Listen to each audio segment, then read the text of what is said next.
I want to welcome the speakers. I want to welcome all of you joining us from different corners of the world.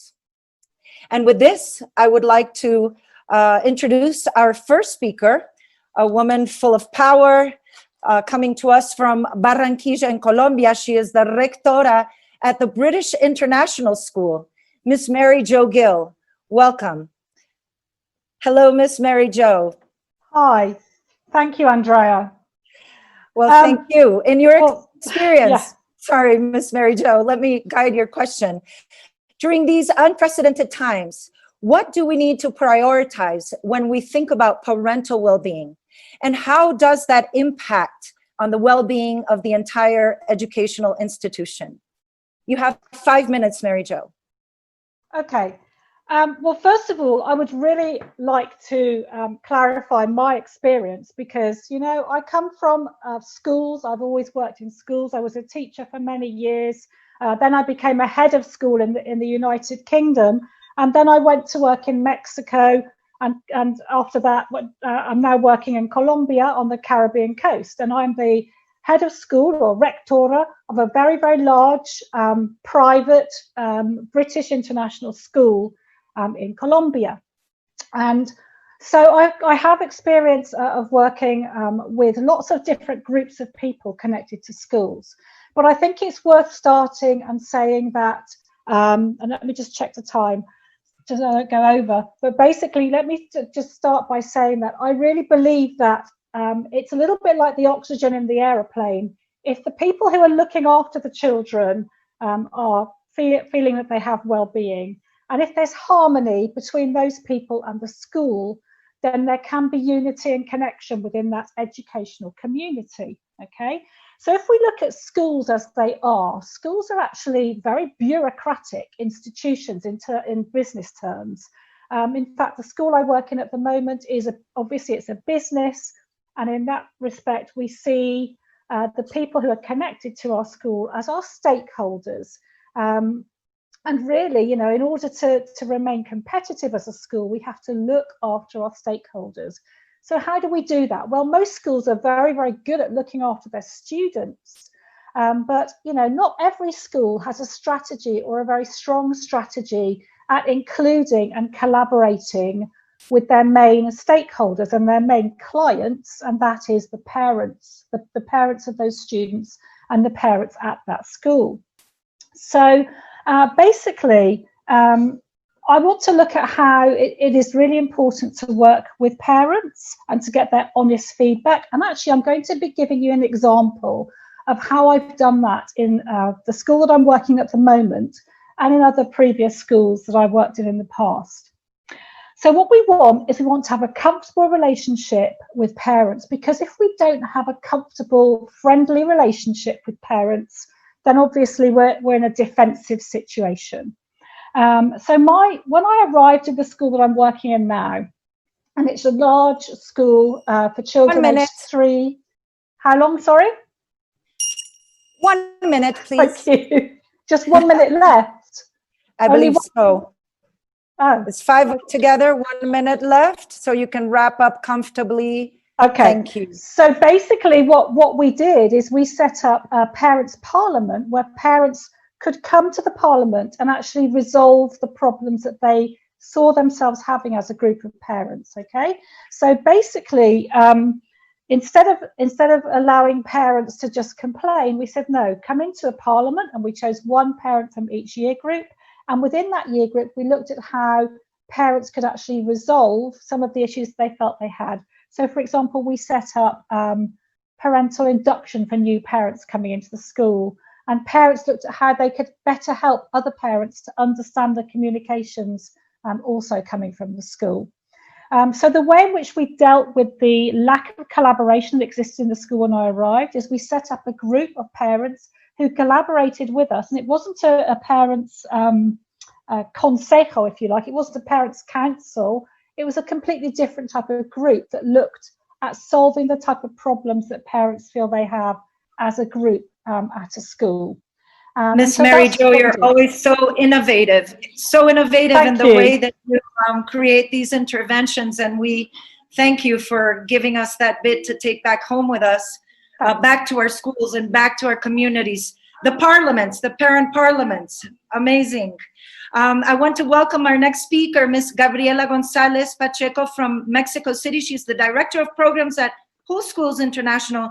Gabriela, please, could you ground us a little bit today and give us a definition of well-being? What does that sound like? What does that look like? And why is well-being to be something that drives the programs in our schools? Thank you. Thank you, Andrea. I'll ring the bell for you, so you don't have to stress. The bell. Don't worry. 1 minute countdown. All right, sweetie, go ahead. We're Right, listening. thank you. Well, first of all, I think we should be a little bit clear about what we talk about when we're saying well-being. And when we talk about well-being, we're talking about the level of satisfaction that people have with their lives. And not just that, but also how in control they feel with their lives, their level of happiness, their sense of purpose. And that's something that unfortunately has been in great difficulty because let me give this statistics. When Andrea was saying, why should it be so important in the programs in schools and for that to be the focus of education, is because globally, more than 264 million people of all ages suffer from depression. These are statistics that the World Health Organization has given us, and we know that 1 in 6 of those 264 million are aged 10 to 19-year-olds. So we're talking about the students in our schools. And suicide has become the 3rd leading cause of death in 15 to 19-year-olds range. That speaks of a great problem. And then if we frame it into the COVID situation and the pandemic, and we saw an increase of these situations, anxiety, depression, behavioral problems, and we then realized that this has to be at the core of schools. This is something that is not new for schools. We've known it for many years. It's been coming. We understood now how academics cannot be the core of school and education. It has to be an emphasis on well-being, because well-being enables the learning process. Without that process, then we do have a difficulty. And that's why many schools throughout these years have been developing curriculums and programs and instruments for assessment in order to realize if students are getting that well-being throughout the curriculum that the school is working. And I love the way Mary Jo said it, is like that oxygen mask that we need to make sure that it's placed first, and then worry about the academic progress and the grades and all of these things. So yes, when we talk about education, we can say that this is something that is urgent. Not only in education, obviously, but education as a way to work in society towards a betterment and to guide it, definitely. No? And that's why the OECD has created this program, Compass, 2030, where they're talking about what should be our learning compass. And within those skills has mentioned, how we need to help kids work with their social emotional skills and handle this and prepare them for them to be able to thrive and guide the world and society towards where it needs to be. So yes, definitely it is something that we need to keep in mind and that we need to work very carefully towards and create spaces of dialogue in order to make sure that all of us are on the same page.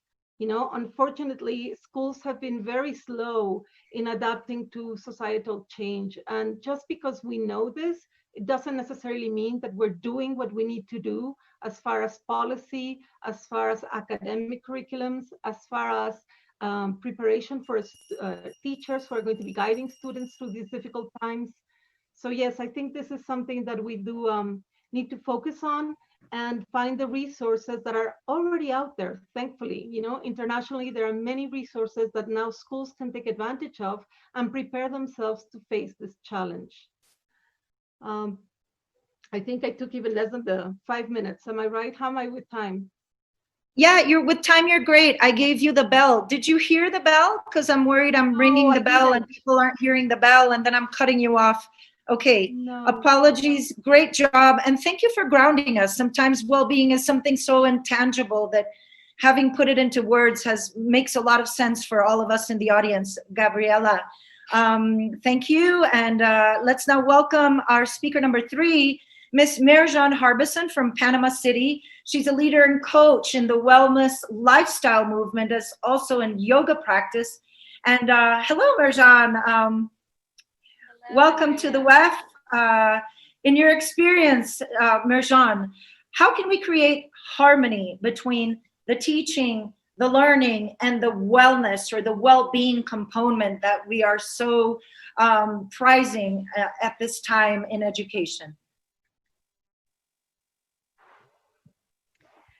Thanks, Andrea. Thank you. I think right now, to create a harmony with teaching, learning, and well-being, we have to develop an understanding that teaching and learning is not just about the mind and academics, but it's about creating a connection to the body, the heart, the breath, and the mind. And when we have a synergy and a connection with all of these aspects, we have greater well-being, we have greater individual growth, and we have greater individual development. For example, when we can create connection to our heart space, we can really discover what creates curiosity within us, what our passions are, what our desires are, what our intentions are. So really creating an awareness around these aspects, curiosity, passion. When we create a connection to the body, we start to nurture it and nourish it through movement, various types of movement, through nutrition, through sleep patterns. And then when we create an awareness around the breath, we really start to develop that connection with the body, with the heart, and with the mind. So connecting to all of these aspects really allows for greater expansion in the mind, for deeper insights, deeper knowledge, greater intuition. So I think creating awareness around mindfulness practices and techniques is how you can really create this harmony, this synergy with teaching and learning and well-being. So there's many practices that you can incorporate. There's different techniques, different movement techniques. There's so many different mindfulness techniques. And I think I have time to introduce one to you right now, Andrea.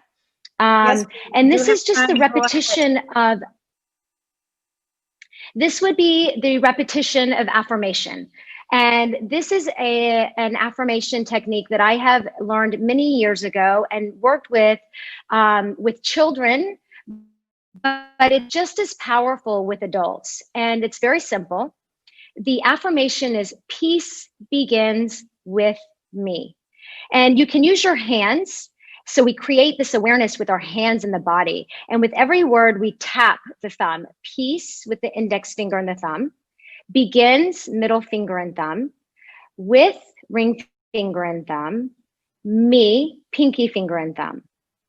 So we'll just do this a few times together, but just first take a moment and just sit comfortably in your seat.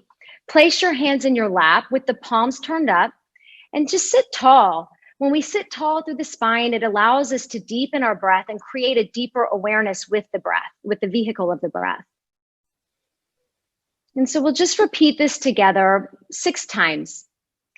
Peace begins with me. Peace begins with me. Peace begins with me. Peace begins with me.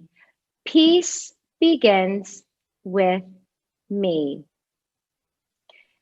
So just notice how you feel.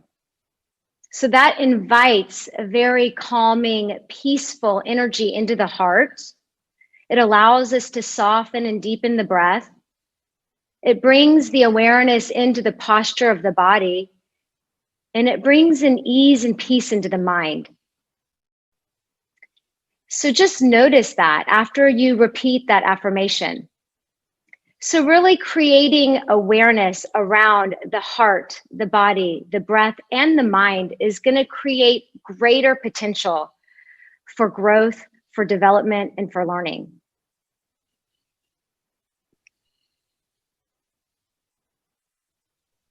Lovely, Marjan. Thank you so much for allowing us to explore some of this area, this dimension of awareness. It's super important. I love the way you talk about synergy, and I love too how you alluded to the 4 dimensions of well-being, starting with the physical, driving then what we know as academic well-being, and it will ground it in that. I thank Gabriela too for talking about the social and emotional component, and I know that now Yogita has something special in store for us in terms of the social relations and that connective piece, that synergy that we need between our social and emotional connection at our heart center to connect through learning. Yogita, welcome. Speaker number 4.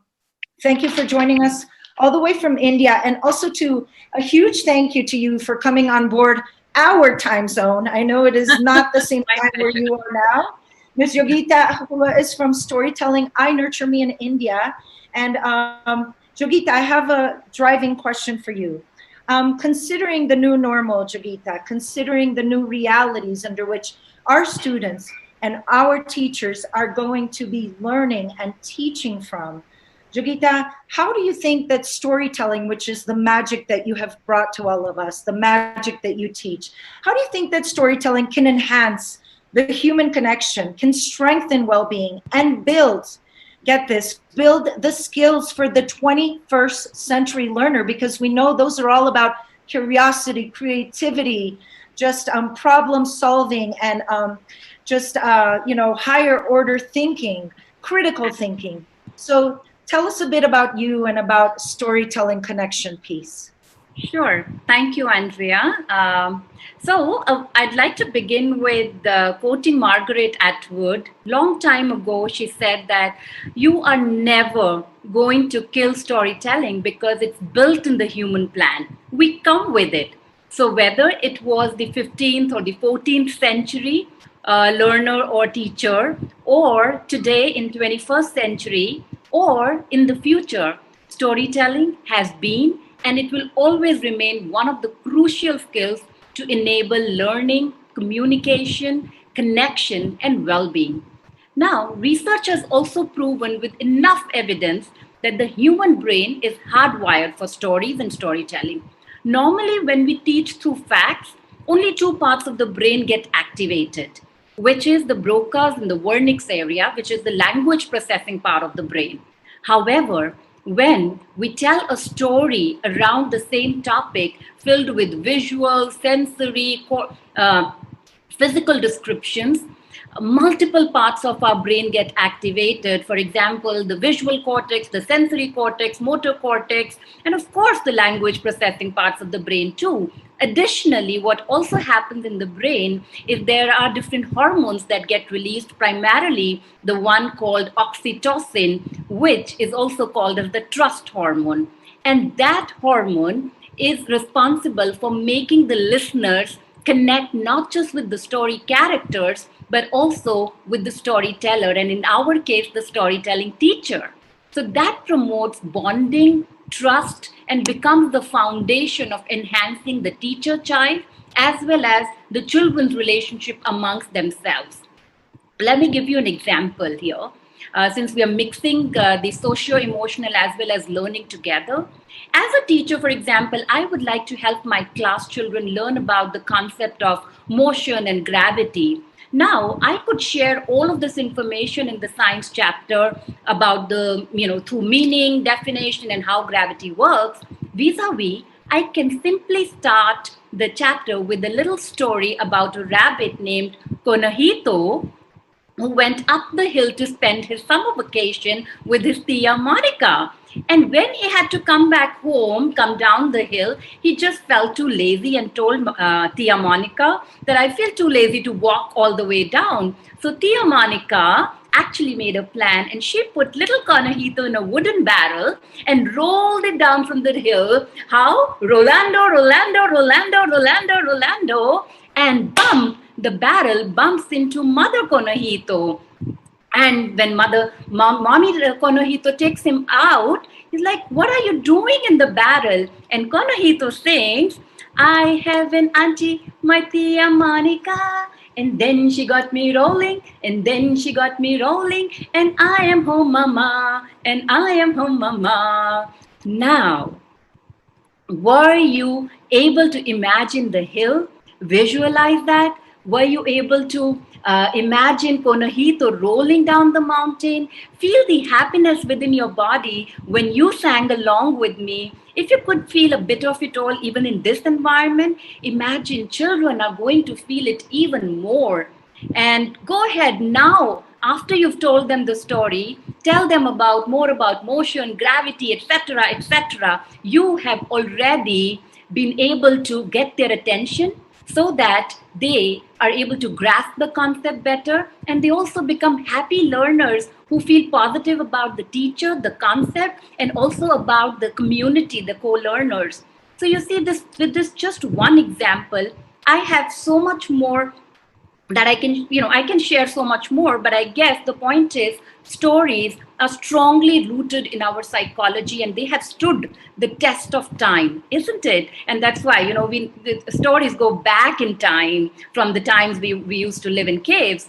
So my last word, given these unprecedented times, schools, parents, and families should create a time and space together to share personal stories with their children and students of resilience, of how they tide over tough times in the past, which will result in building bonding, resilience, security, and well-being in their children, and they would be stronger to face adversities coming their way.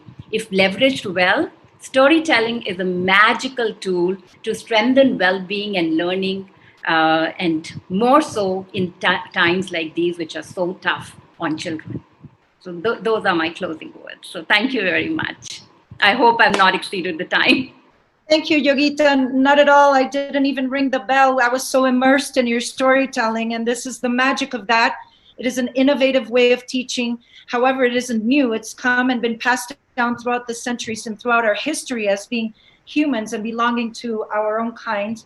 And now we need to bring it to the forefront and really make sure that we're connecting to our students, to their heart center, and making learning authentic and significant and personal. So thank you for illustrating how we can even learn about science, about physics, about friction, and about happiness through storytelling, and engage our students, because what are we in learning if we're not thinking about well-being, which is the larger umbrella of our conversation today. And I want to take this moment, since we've been so great with time, this powerful audience of stunning, brilliant, intelligent, and powerful women, and throw it back to you, ladies. I want to give you this time. If you felt that I cut you off too soon, Miss Mary Jo, I apologize. And I give you back to you now. Maybe give us a few words or hints as to how you would ground this leadership well-being, as you have led so many communities internationally, in the UK, all over Latin America. What is your advice in going forward? How do we begin? What is the first step to take? I mean, I loved listening to Yogita, because actually it really did ring true with me. My main advice would be always look at relationships. When I'm having to talk to a parent about something difficult, they come into my office and the first thing I say to them is, before we start, I just want you to know that we're friends. And that's really important. We need to behave in a friendly way to others, and we need to build very, very good relationships. So that would be my main piece of advice to anybody looking to bring about harmony and unity, connection, collaboration within any group. I think it works for any age group. It certainly does work in large school environments also. So absolutely, that would be my main advice. Relationships, relationships, relationships. Absolutely. How beautiful. And how could we have gone without hearing your closing remarks? Just so brilliant and so filled with intuition. I have had the good fortune to work with, side by side, Miss Mary Jo Gill, and I am thankful that she is here today guiding us and inspiring us. I'm going to now throw it back out to all our other ladies in the panel and take this opportunity for other closing remarks. Please do not go with your last words. Miss Gabriela, I see your hand up. Please go ahead. I raised it. I just wanted to say, I think following along with what Mary Jo said, is a question of community. No, I think if we think about the challenges that we're facing as a society right now. And we think about what we as women can contribute with, and that's something about social interactions. We're very good at building relationships and creating communities. And I think the only way for us to move forward and guard the well-being of everyone, students, adults, women, men, all of us that form part of a society, has to do with creating communities of support and striving for that well-being. Thank you so much, Gabriela. And to honor our other two guests and honorable speakers, Ms. Marjan, do you have a 1-minute closing remark? A message to the audience? You are muted, dear. Please unmute yourself. Okay, thanks, Andrea. I think my message is that, especially in these unprecedented times, bring in practices to create connection to other aspects other than the mind, the body, movement practices, to the heart. Start journaling, ask questions like, how do I feel? How do I want to feel? What do I want to get curious about? And also really bring in practices to connect with the breath. The breath is really going to create that harmony and synergy between all of these aspects that will keep us really grounded and at ease during these times. Thank you, Marjan, for reminding us. Sometimes we just forget to breathe, and that's the simplest thing and simplest form of engaging with our core, with our inner self.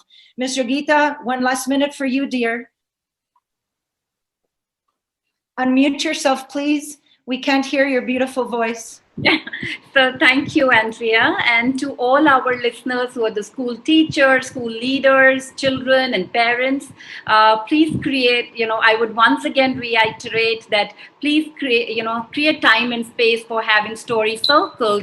So these days have it online where you have the parent community, the children and the teachers coming together and sharing stories with each other, not just tell stories to children, but also listen to their stories, because when they share, a lot of insecurity just starts to melt away. So in the end, I would want all of us to, remind ourselves of the power of touch. So what if we can't physically hug our students and our children? We can all actually do a virtual hug. So I would like each one of us to actually give each other a virtual hug and just make this community feel present here, right in this moment.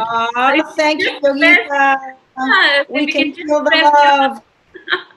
How important is the quality of touch, and how that really reminds us that we are human, made of flesh and bone, and we do have a spirit and a soul, and we do have a mind, and we do have a heart, and that our bodies, when all of that is aligned and comes together, thank you, Marjan, for portraying that so clearly today, then we are one. And yes, we are one. And today, as we are one, I want to take this last minute to thank the WEF, to thank Dr. Harbin Aurora, who has inspired this worldwide global movement of women, empowering women, enabling change. And I want to thank Miss Michelle Ferarri at this time. She's not only the president and founder of the WEF in Iberoamérica, but she is also my sister. And guess what? You are all my soul sisters. We are all soul sisters. And the message to the sisterhood today is, today more than ever, we need to, embrace each other. We need to empower each other. We need to take care of ourselves, but we also need to take care of our colleagues. And we need to look upon each other to strengthen our areas of fortitude as we lead and we teach unto others. We need to unify, and we need to look for opportunities of growth. I am so thankful and grateful for this time today. And also I want to leave you with one last sentiment, which is, if the WEF is inspiring such change, well, why not all of us together? Let's be the change that we want to see in the world, as in the words of our great teacher, Mahatma Gandhi. Let's not lose sight of education, and let's educate. Let's educate for a lifetime. Let's transform education and educate our children for a new world. Yes, for a new world. These are unprecedented times, and we are pioneers. leading the way into a new paradigm that we have so long asked for, that we have so long craved for in education. Today, this is our opportunity. In every adversity, there is the seed of creativity. Let's use that and go forward. And I embrace you, my sisters. Thank you for your time today. Thank you for your genius. You are studying genius women's brilliant women. We love you. Namaste.